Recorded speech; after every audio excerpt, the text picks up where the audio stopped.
This video will be taking you through how to install Fedora 40.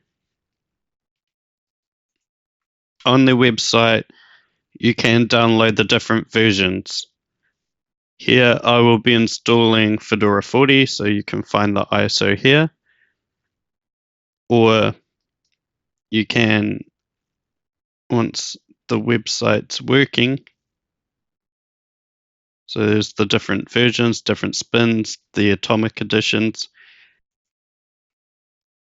Under the workstation, you'll find the Fedora media writer, which is what I'll use here to set up my installation USB.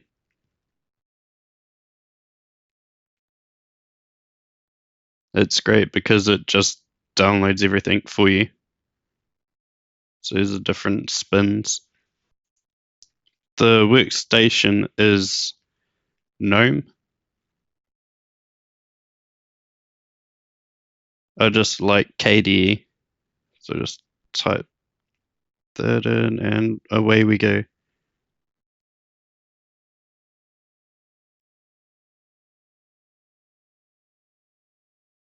Now it's writing.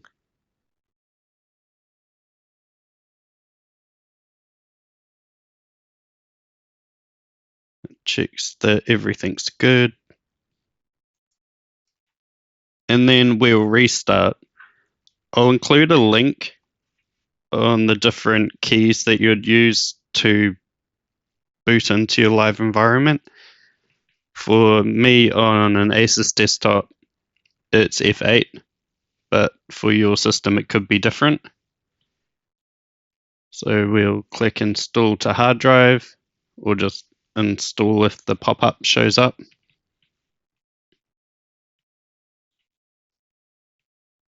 You'd select your country and language. It's up to you if you want to set a root account. So it's like a system admin, super user. I don't. I just like having a user that has the privileges. So just set that, and a stupid password for the video that I'll change later.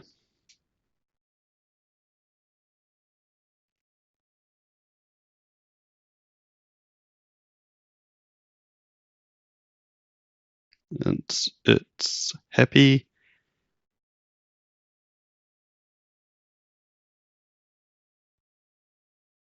And here's all the hard drives that are in my system. I have everything on one. I've already got Fedora 40 installed here. But yeah, if you want to wipe everything, just automatic. If you want to dual boot, you can select the free up space. It's up to you. Some say that the shrinking sucks, but I've never had an issue with it. So there's my Windows partitions, there's Fedora 40. I have a separate partition for my home directory and the root directory. So I've given that 100 gigs. I'll be removing that. And I don't have a swap. I have 64 gigabytes of RAM, and this is all running off an NVMe. If you just want to wipe your Linux partition, you just select delete all there.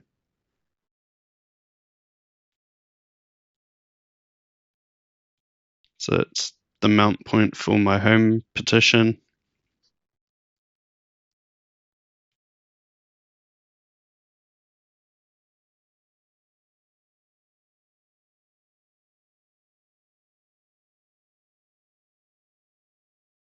And then I'll need to mount the boot partition.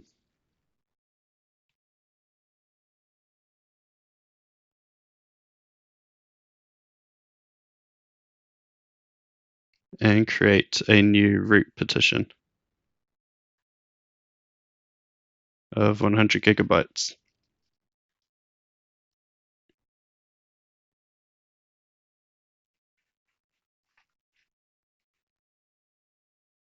And accept the changes.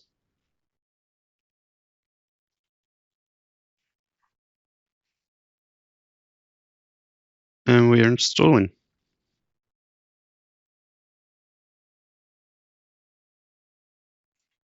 Take some time to figure out what is best for you regarding if you're dual booting, the size of your Windows partition. The reason why I still have one is due to the games that I play online with my friends, like Call of Duty, Battlefield, Escape from Tarkov. They all have anti-cheat where you can be banned if you're not running in a Windows environment. So the installation is done. With Fedora 40, you have HDR, and it's found here. I don't use it because of my capture card. As you'll see, it makes it look washed out. Looks amazing on the screen, but in videos, no.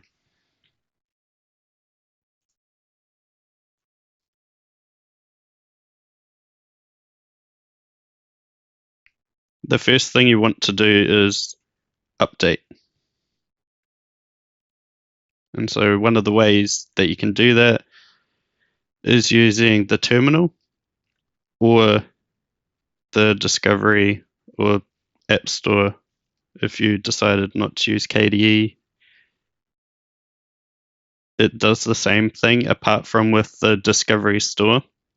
If you have Flatpaks installed, it updates those as well. Whereas Terminal, I'm just used to it. Next thing is installing the third-party repositories, and they can be found here. And this is what allows you to install Steam, because that's where the Steam installation is located, unless you want to use the Flatpak version.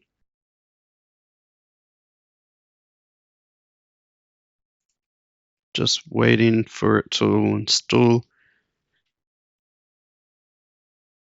I'll cut a lot of the looking at text. So next is the Multimedia Plugins. Another thing you should do is change the host name. I won't be doing that in this video. The instructions are right there, and the link to this page will be in the description. Because I had everything installed previously and have not changed anything to do with my home directory, all of the configuration and such as my browsing data, that's already there. And that's one of the great things about having a separate home partition. And so we'll just install Steam now. So when I click on Steam, for example, because I use the native version, it'll already be logged in. It's great.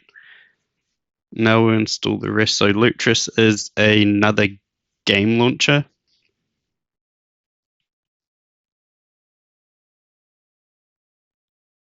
And Goverlay is the GUI for MangoHUD, which is the information regarding your frames per second, the temperature in the top left-hand corner of my screen.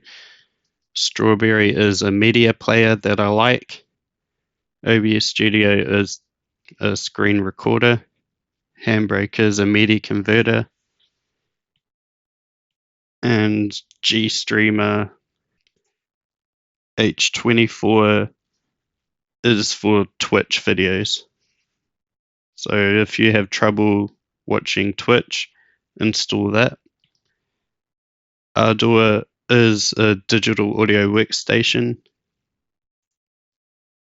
And Corectrl. There will be a section at the end of the video where I've gone through setting that up.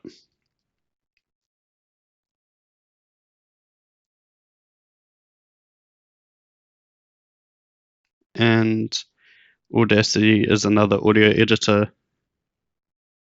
MPV is a video player.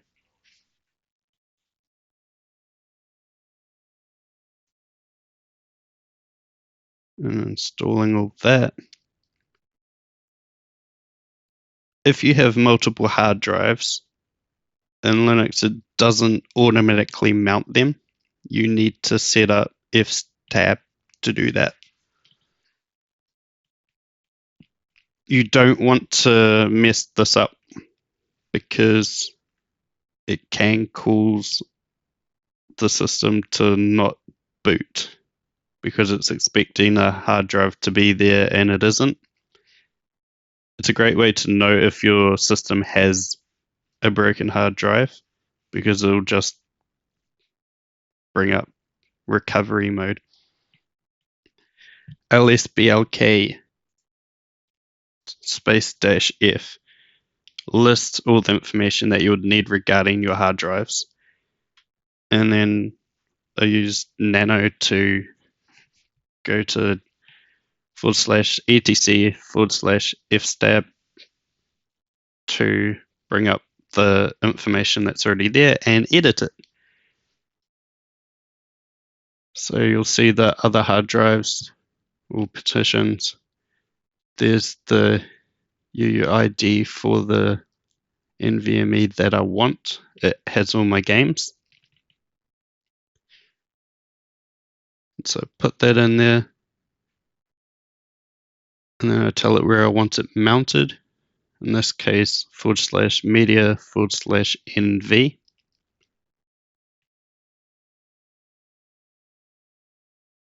And you'll see under the FS type the format of the drive or partition. So in this case, it's ButterFS or BTRFS.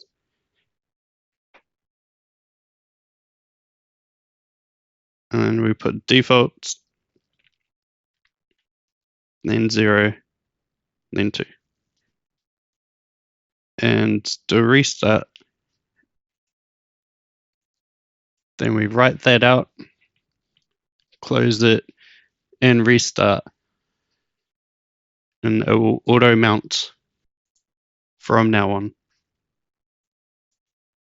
To set up Steam, because as I said, I have a home partition, it's already set up. So you'll go to enable Steam Play for all other titles and choose your version of Proton you want, and then you'll be able to play your games after it restarts.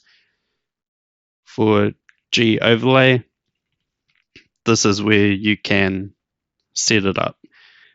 In the top left, it'll give you a visual as to what you're changing each time you click save. I like to have global enable on because it just saves a step. I use the system to mostly play games.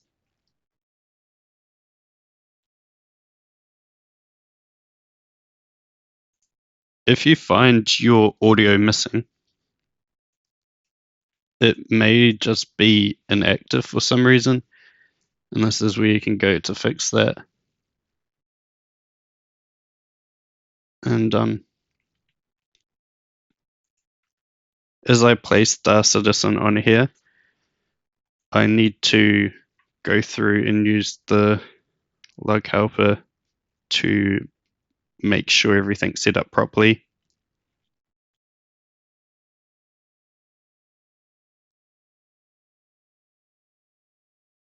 Yep. Because it's not going to. There we go. And make sure the anti-cheat workaround is still good.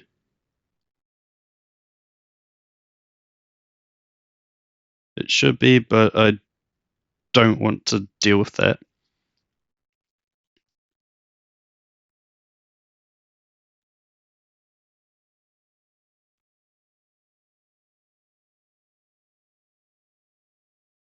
Done.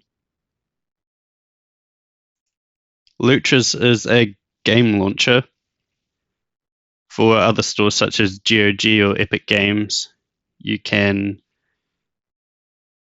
locally install games, such as if you brought something from the Zoom store, you can do that there. You just direct it to the launcher.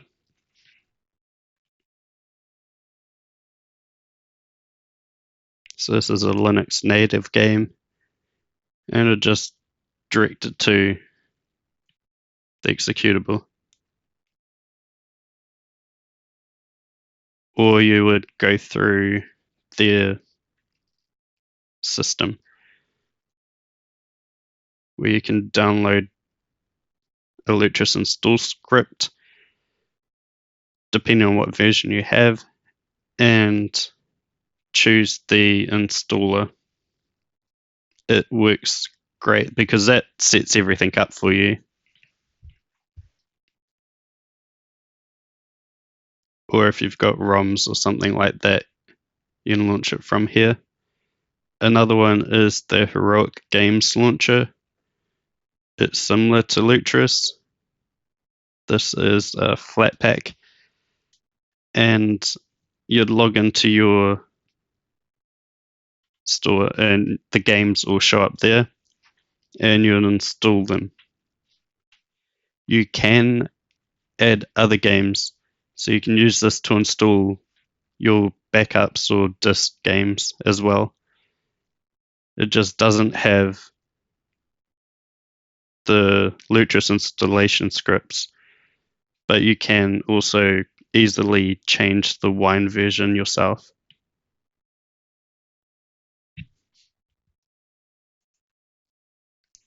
ProtonUp-QT allows you to install other versions of Proton or Wine in Steam or Lutris.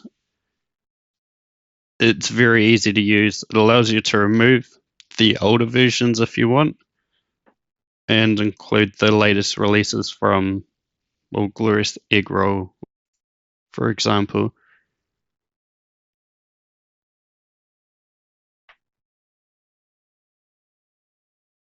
The next few videos will be taking you through setting everything else up, such as Corectrl and Steam. Just because of my home partition, everything's been set up. Even you can see the delete settings and user data there, because it's going to see information from my previous installation.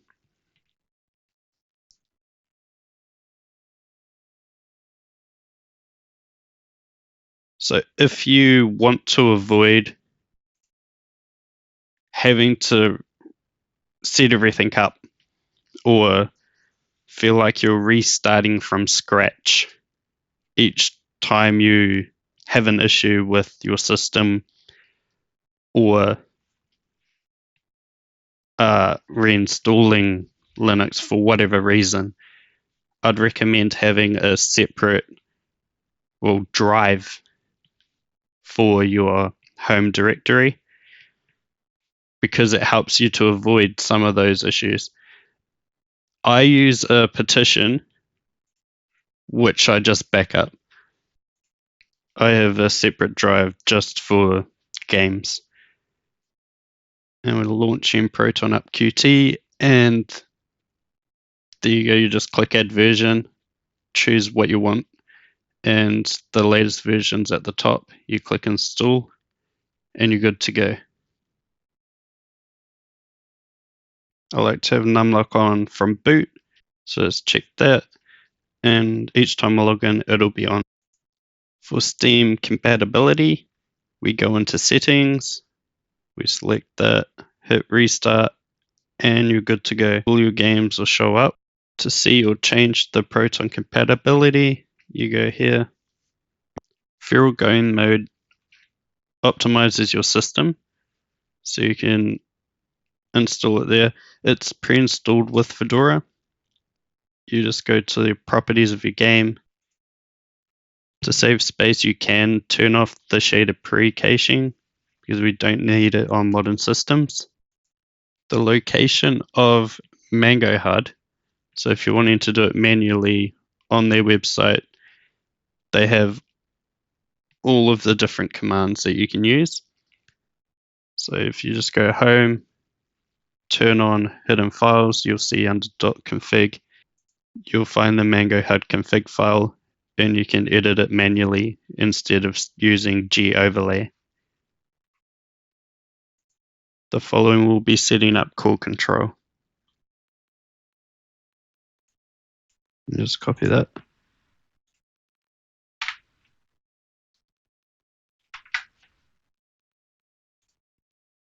There we go. That's what I was looking for.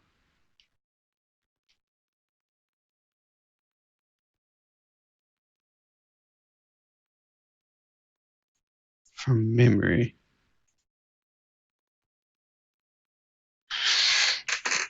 Sorry about the squeaky chair. Yeah. So to go through and do that myself. So I got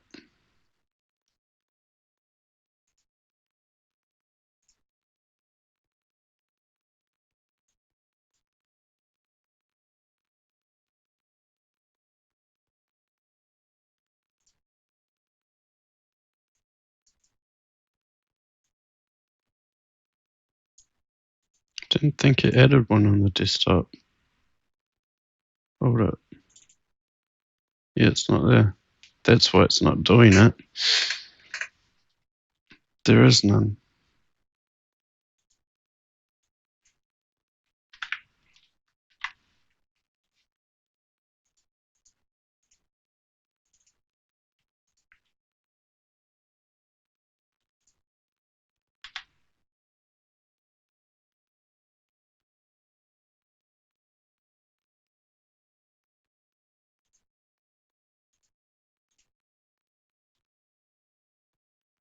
Oh yeah, so there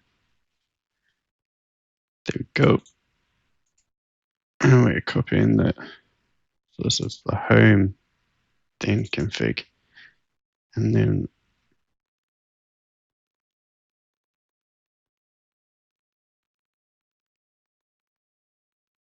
it's not in here.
Find out if that works shortly. Okay.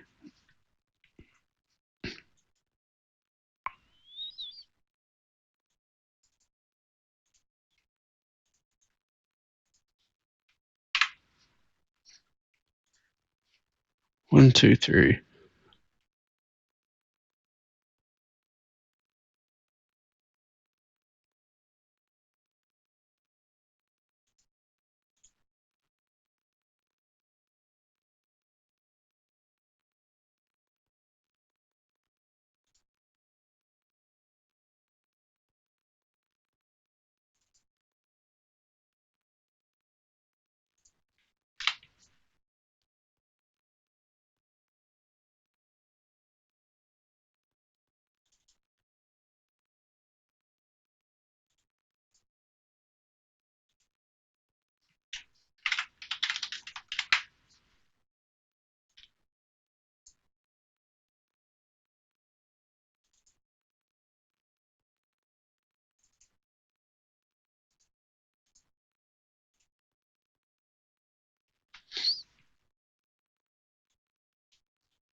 Oh. I was looking at it being like, it looks a bit strange. This is the first time I've done this in quite some time.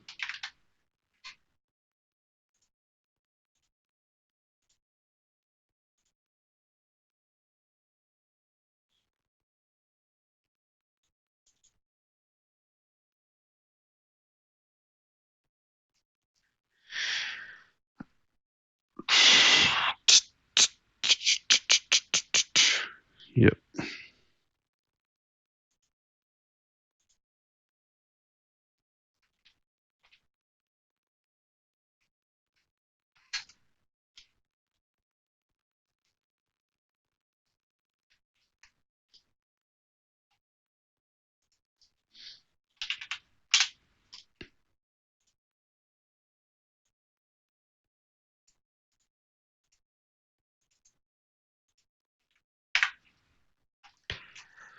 As I am on AMD, I have to add this one.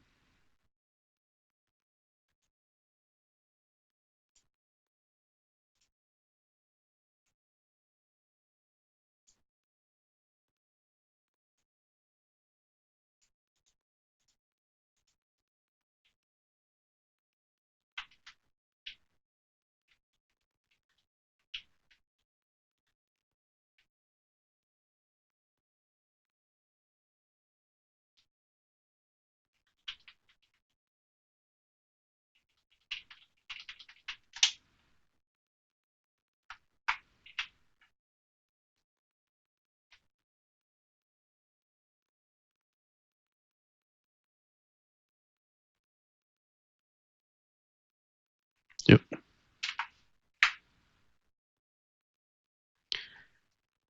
What? Oh, you nugget. That's what.